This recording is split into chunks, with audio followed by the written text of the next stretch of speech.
Arimidex, probably more commonly known in bodybuilding as anastrozole. At least that's what I hear it called. This is a aromatase inhibitor, a class of anti-estrogen, probably the most commonly one used in bodybuilding for estrogen management. We're going to dig into it, talk about it a little bit.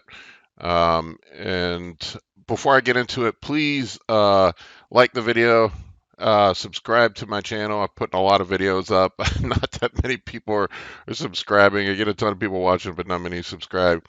And if you think it's great, share it with other people, and I'll keep cranking out more of these. It seems that people like these, and I'm getting some good feedback about it. But please like and subscribe. I'd appreciate it. So let's dig into Anastrozole a bit here. It is an oral anti-estrogen drug, anti-estrogen class of drug. It is a third generation oral aromatase inhibitor. Note, this is one thing people tend to lump all aromatase and or all anti-estrogens into the same bucket. They're not. They're different. This is an aromatase inhibitor, not a SERM. Okay, um, it um, it blocks the aromatase enzyme, which prevents the of conversion to estrogen. Um, it was originally developed as a breast cancer treatment, as most of these class of drugs were.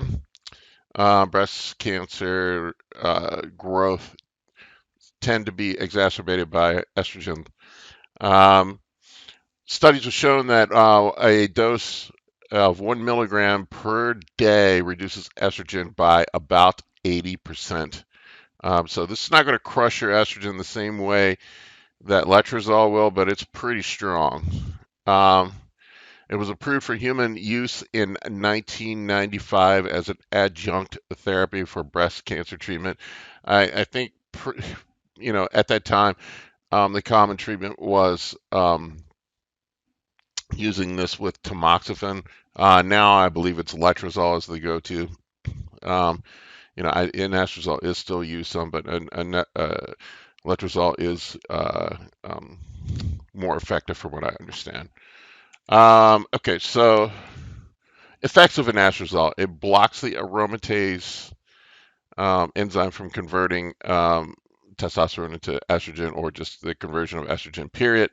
Um, Reduces estrogen stimulated breast tissue growth. Now, take note for bodybuilding, this is important if you're susceptible to gyno, estrogen related gyno. It can be a progesterone issue as well. But if you have issues with gyno from estrogen, this will prevent it from help prevent it from happening. It's as I mentioned before, it's used in conjunction with tamoxifen. Studies actually showed that when used in uh, conjunction with tamoxifen, it can cause a regression in breast growth. Now, I will tell you, once the hard tissue has formed, and you let it go for too long, you can't get rid of it. You can reverse it to a certain degree if you catch it early. But it's just been my experience. If you let gyno go too long, you got to get surgery. But if you catch it early, you can get rid of it. It seems that letrozole is more effective in nuking it than Arimidex is. Arimidex is not as harsh though. Side effects of anastrozole: hot flashes, joint pain, weakness, fatigue, decreased bone mineral density, um, aka osteoporosis, nausea, and worsened lipids. It does suppress HDL, the good cholesterol. Make sure HDL go down. So, with that in mind, you got to find the sweet spot. And most people just kind of throw darts at the wall and they take it. They have this fear of estrogen. Estrogen is actually good for muscle growth and for your overall health. It's going to help your cholesterol levels. It's going to help you grow. Um, and keep your joints and your bones healthy. If you crush your estrogen too much, you're going to have issues. Now, going into contest prep, we do want to, at the end, we do want to crush our estrogen to get that last little bit of dryness. But, um, you know, that is, we're in extremes there. That's only for a few weeks. People in hypertrophy phases just push this panic button. They think their estrogen's too high, and they don't even know. You got to get your blood work done. Last time I had my blood work done to add in a estradiol test, I think it was like $20, $15. It was super cheap. So instead of guessing, find out. And I would say if you in the off season and size building phase, if you're not having side effects related to estrogen, high blood pressure, um, you know, you're having issues with gyno, I wouldn't even take an aromatase inhibitor at all. Maybe just use something like tamoxifen. That's my 2 cents, but just something to consider. I don't overuse aromatase inhibitors. You're going to cause yourself long-term health problems if you do. You want your estrogen in that sweet spot. Keep it at normal, healthy levels. Don't completely crush it year-round. You're going to have problems. I know you want to look dry year-round, but it's just not healthy. Um, Bodybuilding uses for anastrozole. It's pretty straightforward. It's used to combat high estrogen levels. I personally get really high estrogen levels, so it's almost a must for me at most points. It's also used to prevent or shrink gyno, as we mentioned, combat estrogen-related bloating. It's great for hardening up for contest prep. Like if you're that last little bit, and you need to get that last little bit of fat off, pull some additional water off that comes from using testosterone. You push it up at the end of contest prep. As I mentioned before, a few weeks is not going to kill you. Keeping high doses of aromatase inhibitors year round is going to be bad for your long-term health. It's not going to kill you in the long run, or I mean the short run, but in the long run, you're going to end up having blocked arteries from your cholesterol being all fucked up. And estrogen's half-life 40 to 50 hours. So really, you only need to dose it every other day if you're doing it in, the off season, contest prep. In that last couple of weeks, you can do it every day. That's typically what I see people doing, 1 milligram every day. Doses. I hate to say beginner, intermediate, and advanced. It really should be based on what your estrogen levels are and what is necessary to get you to the point where you need to be. Um, a beginner, I would say a 0.5 milligram every other day. If your estrogen's just a tad over where it should be. Maybe you're getting a little puffiness in nipples, things like that. 0.5 milligram every other day. I would start with there. It also is dependent upon your dose of testosterone too. So the higher your dose of testosterone is, the more you're going to need to counteract the conversion. So if I see a lot of guys on TRT taking um, Arimidex, I just don't think that in most cases it's necessary. But certainly you could test your hormone levels to see. I was recently talking to a guy that was taking 1 milligram every other day on 150 milligrams of testosterone for TRT a week, and I told him to go get his He said he felt like shit. I told him to get his estradiol levels checked, and they came back at almost zero. No wonder. I mean, it's just too fucking much. I can't believe a doctor told him to do this shit and didn't check it. Unfucking believable. But a lot of doctors are idiots. I'll just say that. Um, Advanced dose, and what I mean by advanced, this is like contest prep. You're taking a gram and test. You need to fucking crush everything down. 1 milligram each day. That's honestly that should be the maximum dose you ever take of this shit. If you need something, um, you get out the nuclear bomb, which is letrozole. I mean, letrozole is going to completely shut your testosterone or your estrogen down. I would say premenopausal women should avoid this.